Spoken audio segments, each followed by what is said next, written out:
Trial begins for man accused of killing Chicago police officer Andrés Vásquez Lasso. CHICAGO.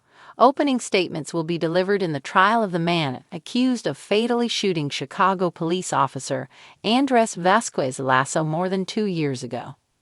Stephen Montano, 21, faces charges after allegedly firing 5 shots at Vásquez Lasso during a foot chase in March 2023. Police had responded to a domestic disturbance call in the Gage Park neighborhood, where a woman had reported being threatened with a gun.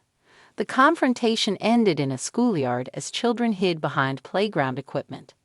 Vásquez Lasso, 32, had served with the Chicago Police Department for 5 years and was remembered by colleagues as a dedicated officer who embodied the American dream. Born in Colombia, he moved to the U.S. at age 18, learned English, and put himself through school before joining the force. Dozens of officers are expected to attend the trial in support of his family. Prosecutors plan to present footage from Vásquez Lasso's body-worn camera as part of their case. The backstory. On March 1, 2023, Chicago police were responding to a domestic call of a man chasing a woman with a gun. Montano is the man accused of gunning down Officer Andrés Vásquez Lasso around 4:45 p.m. as Montano was being chased by the officer in the 5200 block of South Spalding Avenue, across the street from Sawyer Elementary School. Vásquez Lasso, 32, was shot several times, police said. He was taken in extremely critical condition to Mount Sinai Medical Center, where he died, and where a large group of officers somberly gathered through the night before his body was taken by procession to the Cook County morgue on the west side. Despite his wounds, Vásquez Lasso was able to return fire and shot Montano in the head, according to police. Montano was transported to Stroger Hospital in critical condition. Maria Davila said she was watching a movie on her phone in her home when the shooting happened. It was nice out and kids were hanging out at the school playground across the street. She heard a loud noise and thought it was fireworks at first. Davila went to the window and saw a man down in a parking lot next to the playground, holding his chest and shouting, and another man, Vásquez Lasso, lying closer to the playground and not moving. The dozen or so kids at the school were hiding beneath playground equipment. He was always smiling. Vásquez Lasso was married and had a young daughter. They had just moved into a home in Marquette Park a little over a year ago, according to a neighbor, Sarah Montemayor. I just saw them the day before out walking their dog. I know the grandma is over a lot to help out with the daughter, said Montemayor, 34. It's hard knowing that happened to a neighbor. Vásquez Lasso was shot just 2.5 miles from his home.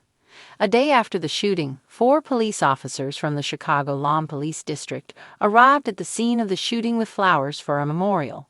"We're out here to pay our respects to our brother in blue," said one of the officers, who declined to give her name. She said the 4 of them worked an earlier shift than Vásquez Lasso and only knew him in passing, but knew he was bright and on the rise. The towering halls of Cook County's George N. Layton Criminal Courthouse stood unusually silent that morning, shrouded in a solemn gray fog that felt almost sentient, as though the city itself mourned anew. A single name echoed through the marble chambers and steel security checkpoints: Officer Andrés Vásquez Lasso. It had been nearly a year since the fatal shooting of the 32-year-old Chicago police officer, a tragedy that rocked the southwest side neighborhood of Gage Park and sent ripples throughout the city's already strained relationship between communities and law enforcement. Now, the man accused of pulling the trigger, 19-year-old Ernesto Alvarez, was about to face a jury of his peers in what prosecutors were calling one of the most significant criminal trials Chicago had seen in years. The courtroom was packed before 9 a.m., with uniformed officers lining the benches like silent guardians, their black mourning bands still fastened over their shields. Family members of Vásquez Lasso, including his young widow Natalia, sat in the front row, flanked by grief counselors and a few close friends. She wore a white blouse and clutched a rosary so tightly her knuckles blanched. Alvarez sat at the defense table in an ill-fitting navy blue suit, his curly hair cropped short. His eyes scanned the room, betraying little emotion. He looked less like a hardened criminal and more like a boy who had somehow wandered into a nightmare of his own making. But appearances could be deceiving. Presiding over the trial was Judge Franklin Dorsey, a veteran of the bench known for his composed demeanor and exacting courtroom standards. He took his seat at 9:06 a.m. and promptly ordered opening statements to begin. Assistant State's Attorney Valerie Chen rose to address the jury, her voice even but weighted with gravity. "Officer Vásquez Lasso died a hero," she began. "He responded to a domestic violence call, knowing full well the risks. But he believed in protecting his city, even when the city did not always protect him. On March 1st of last year, that belief cost him his life. The defendant, Ernesto Alvarez, shot him 5 times, once in the face, after running from the scene of a violent altercation. This was not an accident. This was a calculated act." Chen proceeded to outline what the prosecution described as a clear and deliberate killing. Body cam footage, ballistic analysis, and multiple eyewitness accounts would serve as their primary evidence.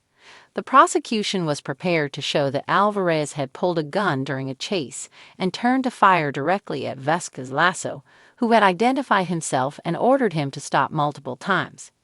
But the defense had a very different story. Alvarez's attorney, Maricela Torres, stood with calm resolve as she delivered her opening remarks. "Ladies and gentlemen of the jury," she said, "this case is not about justifying Officer Vásquez Lasso's death, because no one can. It is about understanding what really happened in those terrifying moments. My client was a scared teenager running from a confrontation that spiraled out of control. He was not targeting a police officer. He was not lying in wait. He was running." Torres described Alvarez as a product of a broken system, raised in a neighborhood flooded with violence, where police were often seen not as saviors but as threats. She hinted at possible mental health issues and the trauma of growing up amid chronic poverty, gang pressure, and distrust. The prosecution's first witness was Officer Carla Jimenez, who had been first on the scene with Vásquez Lasso. Dressed in her dress blues, her voice quivered as she recounted the moments leading up to the shooting. She described hearing the shots, rushing around a brick garage, and finding Vásquez Lasso lying on the ground, blood pouring from his mouth, his radio still in his hand.